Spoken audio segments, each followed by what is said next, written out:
Her zaman benim gözümün önünde onlarıydı. Ne kadar əzab çektiler, ne kadar əziyyət çektiler ama sınmadılar. Möhkəm durdular. Budur Azərbaycan. Dəyərli tamaşaçılarımız, 102 Forum Xəbər TV olaraq hər zaman şəhid ailələrinin yanında olmaq, onların ağrı acılarına şərik olmaq bizim borcumuzdur. Və bugün Şəki şəhərinin Turan qəsəbəsindəyik. Turan qəsəbəsi hər zaman öz təmizliyi, öz gözəlliyi ilə fərqli bir qəsəbə olmuşdur. Və Azərbaycan torpaqlarının erməni vəhşiləri tərəfindən işğalı zamanında Turan qəsəbəsinin igid oğulları döyüşlərə qatılmışdır. Gördüyünüz kimi ucaldılmış bu xatirə lövhəsi 90-cı ildə şəhid olmuş Mübariz Məmmədovun və 44 günlük Vətən müharibəsi şəhidlərimiz Ülvi Abuşov və Elmədin Məmmədovun şəkillərini özündə cəmləşdirmişdir. Və bugün biz şəhidlərimizin ailəsində olmaq, onları ziyarət etməyi özümüzə borc bildik. Hal-hazırda şəhid Elmədin Məmmədovun evində, onun ailəsində ziyarət olacaq. Dəyərli tamaşaçılarımız, qeyd etdiyim kimi bugün Şəki şəhərinin Turan qəsəbəsindəyik. Şəhid Elmədin Məmmədovun ailəsində, onun valideynlərinin ziyarətindəyik. Bu ailədə olmaq mənim üçün həm çox kədərli, həm çox qürurlu bir hadisədir. Və ailədəki abu-hava, ailədəki mehribançılıq şəhidimizin vətən sevgisinin, qəlbindəki vətən eşqinin hardan gəldiyini artıq bizə əyani şəkildə göstərmişdir. Şəhidlərimiz müqəddəsdir, şəhidlərimiz başımızın tacıdır, unudulmazdır və şəhidimiz Elmədin Ağdərə və Suqovuşan istiqamətində gedən döyüşlərdə qəhrəmancasına şəhid olmuşdur.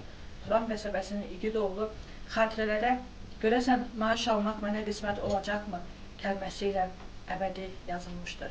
İgidlik, şəhidlik o tamamilə başqa bir zirvə. Amma şəhidlərimizin hər bir sözü ürəyimizə sancılan bir oxdur. Şəhidimiz Elmədin öz maaşını ala bilməsə də bugün dövlət başçısımızın şəhid və qazi ailələrinə misilsiz qayğısı və diqqəti nəticəsində şəhidimizin maaşı onun vətənə əmanət, bizlərə əmanət körpə balasına ödənilir. Bugün ailə ilə söhbət etmək, onları sizə tanıtmaq, şəhidlərimizi unutmamaq və unutdurmamaq missiyamızı davam edirik. Ailə ilə yaxından tanış olan və sizləri də onlarla tanış edək. Tamaşaçılarımız, sizi şəhidimiz Elmədinin ata və anası ilə tanış edirik. Salam, xoş gördük. Özünüzü təqdim edin, zəhmət olmasa. Əvvəla, xoş gəlmişsiniz. Xoş gününüz olsun. Məmmədov Müşahid, şəhid Məmmədov Elmədinin atası. Bugün əvvəla gəlişinizdən çox təşəkkür edirik. Gəlişinizə minnətdarıq. Nə deyə bilərəm Elmədin haqqında? O cəsur, mərd və uşaqlıqdan da vətənə öz məhəbbətini, öz sevgisi ilə çalışan bir evlad olurdu. Hətta aramızda söhbət olanda bir dindar kimi söhbət edirdik. Şəhidlikdən danışanda deyirdi ki, nə məqsəd, nə gözəl bir işdir, yəni şəhidlik olmaq, nə gözəl məqamdır. Deyirdim, sən niyə deyirsən, özün tək özünü deyirsən ki, yəni şəhidlik yüksəlməli, istəməzsən sənin evladın da şəhid olsun. Hətta o uşaq yaşlarında bir günü evdə olmadı. Dedim, hara getmirsən sən? Vaqif Mustafayevin çəkilişi vardı Xoca filmində. O epizodik bir rollardan birini şəhidlik roluna getmişdi. Gecə gəldi, dedim, hardan gəlirsən? Demə, hardan gəlirsən? Nə oldun denə? Mən orada bir şəhidlik epizodu var idi. Mən orada şəhid oldum. Görəsən, bizə də qismət olacaq o şəhidlik məqamı. Dedim, ay oğul, sən haralardan fikirləşirsən? Dedi, o bir ülvi hissdir. Hətta sonradan mən bizim igid cəngavər, milli qəhrəmanımız Polat Həşimovun şəhidliyindən sonra lap belə ayrı cür bir yola keçmişdi. Hətta telefonunda belə şəhidlik statusları qoyurdu, şəhidlik haqqında mahnılar qoyurdu, vətənpərvərlik mahnıları qoyurdu və o bu dünyadan o dünyaya gedən qatar bizi də apar deyə bir status həmişə də qoyurdu yəni o haqda. Ona görə də o vətənpərvər oldu və bugünkü gündə mən qürur hissi duyuram ki, belə bir evladın atasıyam. Bayaqdan bizlərə evladlarımızı bizlərlə tanıyırdılar. Deyirlər ki, məsələn, filankəsin oğludur. Artıq mən hər yerdə deyirəm ki, indi bizə elə bir dalga vurdular ki, elə bir ad qoydular ki, şəhid atası, şəhid valideyni. Onunla bir halda qürur duyuruq. İkinci bir də evlad itkisi evlad həsrəti 6 ildir artıq aramızda yoxdur. Aramızda olmasa belə qəlbimizdə yaşayır, yaşayacaq. Onun o duyğuları, hətta əsgərlikdə olanda belə mən ondan fəxr edirdim. O əsgərlikdə olan müddətdə 2 dəfə bizim üstümüzə onun haqqında təltif gəldi.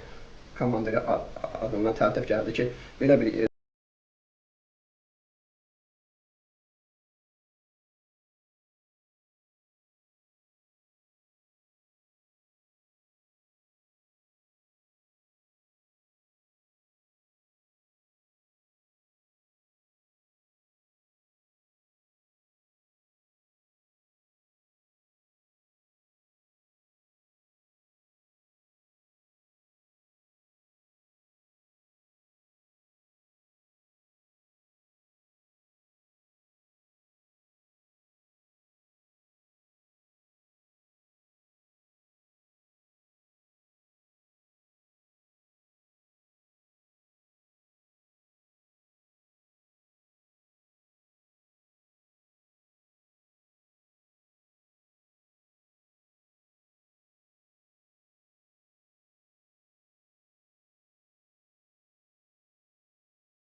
Müziki xəbər info və inform xəbər TV-nin rəhbəri Azər Xudayroğlu, müxbir Nəzakət Kamal qızı, operator Seymur Sahiboğlu və yeri gəlmişkən Turan qəsəbəsinin icra nümayəndəsi və Turan qəsəbəsi bələdiyyəsinə də xüsusi bir təşəkkür edirik. Çünki onlar da hər zaman öz diqqət və qayğılarını şəhid ailələrindən əsirgəmirlər. Çox sağ olun, təşəkkür edirik. Şəki, Turan qəsəbəsi.